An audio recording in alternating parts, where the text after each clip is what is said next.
আসসালামু আলাইকুম এভরিওয়ান। কৃষক উদ্ধার খুঁজে মাঠে প্রান্তরে ছুটে চলি। আমাদের রক্ত মাংসের সাথে মিশে আছে কৃষি, তাই তো ছুটে চলি কৃষকের দুঃখ এবং সাফল্য নিয়ে মাঠে প্রান্তরে। আজকে চলে আসলাম একজন সফল কৃষি উদ্যোক্তা, আমাদের এলাকার প্রবীণ চাষি আনোয়ার ভাই, যিনি বারবারই চমক দেখায় আমাদেরকে। তার ধারাবাহিকতায় আজকে আপনারা দেখতে পাচ্ছেন সাদা ফুলকপির পাশাপাশি তিনি রঙিন ফুলকপি চাষ করে কিভাবে এখান থেকে সাফল্য অর্জন করছে সেই কাহিনী তার মুখ থেকে শুনবো। তার আগে আমি চলে যাচ্ছি উপসহকারী কৃষি অফিসার জনাব ওবায়দুল হক স্যারের সাথে, যিনি মাঠে প্রান্তরে ছুটে চলে আমাদেরকে কৃষি উদ্যোক্তা সহযোগিতা করে। তো আজকে আমরা শুনবো এই রঙিন ফুলকপির পুষ্টি গুণাগুণ এবং আবাদ সম্পর্কে। কৃষি অফিসার মহোদয়, আসসালামু আলাইকুম।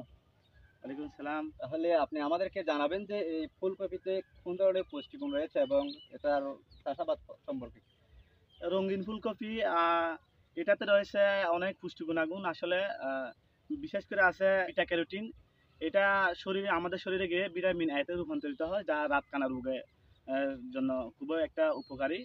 আর এতে আরও অনেক পুষ্টি গুণাগুণ রয়েছে ভিটামিন সি, অ্যান্টিঅক্সিডেন্ট এবং ফলিক অ্যাসিড।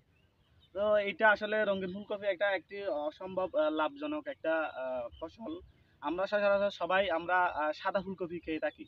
সাদা ফুলকপিতে যে ধরনের পুষ্টি গুণাগুণ রয়েছে সব কিছু এই রঙিন ফুলকপিতে রয়েছে। এর বাইরে আমি একটু আগে যে বাড়তি গুণাগুণগুলো বলেছি এগুলো এই রঙিন ফুলকপিতে রয়েছে। আর তাছাড়া এটার রঙিন ফুলকপি আর সাদা ফুলকপিতে চাষাবাদে খরচ মোটামুটি সব কিছুই একই।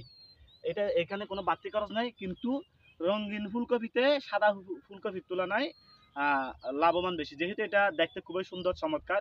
এই জন্য বাজারে চাহিদা রয়েছে আর এটার দামও বেশি পাওয়া যায়। তো আমি কৃষক ভাইদের উদ্দেশ্যে বলবো, আপনারা রঙিন ফুলকপি চাষাবাদ করেন। সাদা ফুলকপির তুলনায় এটাতে আপনারা কি পাবেন, অনেক ধরনের মুনাফা বেশি পাবেন, আমি এটা আশাবাদী। আর বাস্তবায়নে আমাদের কৃষক জনাব মোহাম্মদ আনোয়ার ভাই আর আর্থিক ও কারিগরিক সহযোগিতায় রামু উপজেলা কৃষি অফিস, কৃষি সম্প্রসারণ অধিদপ্তর। এতক্ষণ শুনলেন আপনারা এই রঙিন ফুলকপির গুণাগুণ সম্পর্কে। এবার যাচ্ছে আমি চাষি ভাই আনোয়ারের সাথে। আনোয়ার ভাই তো একটু আমাকে সহযোগিতা করবেন, আর বীজ থেকে শুরু করে এই পর্যন্ত হারভেস্টিং পর্যন্ত আপনি যদি একটু খুলে বলতেন। আমি প্রথমে বর্ষার সময় সাদাটা লাগাইছি, এরপরে দেখছি সাদা বর্ষার শেষে সিজন শেষে এই রঙের ফুলকপিটা লাগাইছি। হলুদ ফুলকপি এটা দেখতে অনেক সুন্দর, চাহিদাটা অনেক বেশি। এখন সাদাটা চলতেছে 10 টাকা পিস, 15 টাকা এরকম। এটা চলতেছে এখন 50 থেকে 70 টাকা বিক্রি করা হচ্ছে বাজারে।